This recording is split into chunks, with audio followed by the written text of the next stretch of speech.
ಕೂದಲು ಉದುರೋ ಸಮಸ್ಯೆ ಪ್ರತಿಯೊಬ್ಬರ ಮನೇಲೂ ಇರುತ್ತೆ. ಹಾಗೆ ನಮ್ಮ ಮನೇಲಿ ನನ್ನ ಮಗಳಿಗೂ ಇದೆ. ಹಂಗಾಗಿ ಅವಳಿಗೆ ಅಂತ ನಾನು 2 ಥರದ ರೆಮಿಡಿ ಮಾಡಿದ್ದೀನಿ. ಬನ್ನಿ ನಿಮ್ಮ ಜೊತೆ ಶೇರ್ ಮಾಡ್ಕೊಳ್ತೀನಿ. ನಮಸ್ಕಾರ, ಸರಿತಾ ಲೈಫ್ ಸ್ಟೈಲ್ಗೆ. ನಾನು ರೋಸ್ಮೆರಿ ವಾಟರ್ನ ಮಾಡಿದ್ದೀನಿ. ಅದಕ್ಕೆ ಬೇಕಾಗಿರೋಂಥ 120 ಗ್ರಾಮ್ ನೀರನ್ನ ತೊಗೊಂಡಿದ್ದೀನಿ. ಇದನ್ನು ಸಿಮ್ಮಲ್ಲಿ ಗ್ಯಾಸ್ ಮೇಲೆ 10 ನಿಮಿಷ ಇಡಬೇಕು. ಅದಕ್ಕೆ ನಾನು 1 ಸ್ಪೂನು ರೋಸ್ಮೆರಿನ ಹಾಕಿದ್ದೀನಿ. 3 ಲವಂಗ, 1/4 ಟೀ ಸ್ಪೂನು ಮೆಂತ್ಯ ಕಾಳು ಮತ್ತು ಒಂದೇ ಒಂದು ಚಿಟಿಕೆಯಷ್ಟು ಶುಂಠಿನ ಹಾಕಿದ್ದೀನಿ. 10 ನಿಮಿಷ ಚೆನ್ನಾಗಿ ಬೇಯಿಸಿದ್ಮೇಲೆ ಅದನ್ನು ಚೆನ್ನಾಗಿರೋವಂಥ ಸೋಸರಲ್ಲಿ ಕ್ಲೀನಾಗಿ ತಣ್ಣಗಾದ್ಮೇಲೆ ಸೋಸ್ಕೋಬೇಕು. ಜೊತೆಗೆ ಇದಕ್ಕೆ ಆದಷ್ಟು ಫಿಲ್ಟರ್ ನೀರನ್ನ ಯೂಸ್ ಮಾಡಿದ್ರೆ ತುಂಬ ಒಳ್ಳೆಯದು. ಈ ನೀರನ್ನು ಜಾಸ್ತಿ ಮಾಡಿಟ್ಕೊಂಡ್ರೆ ಬ್ಯಾಕ್ಟೀರಿಯಾ ಗ್ರೋತ್ ಆಗುತ್ತೆ. ಆ ಕಾರಣಕ್ಕಾಗಿ ಎಷ್ಟು ಬೇಕು ಅಷ್ಟು 1 ವಾರಕ್ಕಾಗಷ್ಟು ಮಾಡಿಟ್ಕೊಂಡ್ರೆ ಸಾಕು.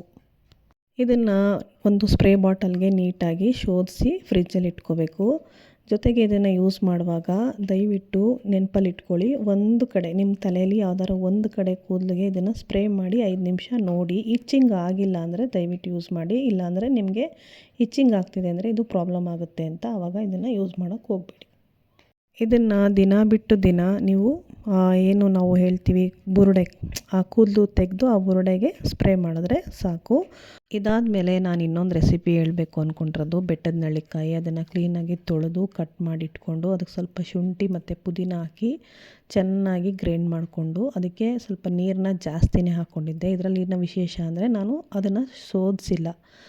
ನೀರು ಸ್ವಲ್ಪ ಜಾಸ್ತಿ ಹಾಕ್ಕೊಂಡಾಗ ಒಂದೊಂದು ಸಿಕ್ಕರೂ ತಿನ್ಕೋಬೋದು ಬಾಯಲ್ಲಿ, ಆ ಥರ ಇದೆ. ಜೊತೆಗಿದು ವಿಟಮಿನ್ ಸಿ ತುಂಬ ಇರೋದ್ರಿಂದ ಹೇರ್ ಗ್ರೋತ್ನ ಚೆನ್ನಾಗಿ ಮಾಡುತ್ತೆ, ಬಿಳಿ ಕೂದಲನ್ನ ಕಮ್ಮಿ ಮಾಡುತ್ತೆ. ಇದು ರೂಟ್ನ ಸ್ಟ್ರಾಂಗ್ ಮಾಡುತ್ತೆ. ರೋಸ್ಮೆರಿ ಆಚೆಯಿಂದ ಕೆಲಸ ಮಾಡಿದ್ರೆ ಬೆಟ್ಟದ ನೆಲ್ಲಿಕಾಯಿ ಒಳಗಡೆಯಿಂದ ಸ್ಟ್ರಾಂಗ್ ಮಾಡುತ್ತೆ. ನನ್ನ ವಿಡಿಯೋ ನಿಮ್ಗೆ ಇಷ್ಟ ಆದರೆ ದಯವಿಟ್ಟು ಲೈಕ್ ಮಾಡಿ, ಶೇರ್ ಮಾಡಿ, ಸಬ್ಸ್ಕ್ರೈಬರ್ ಆಗಿ. Thank you.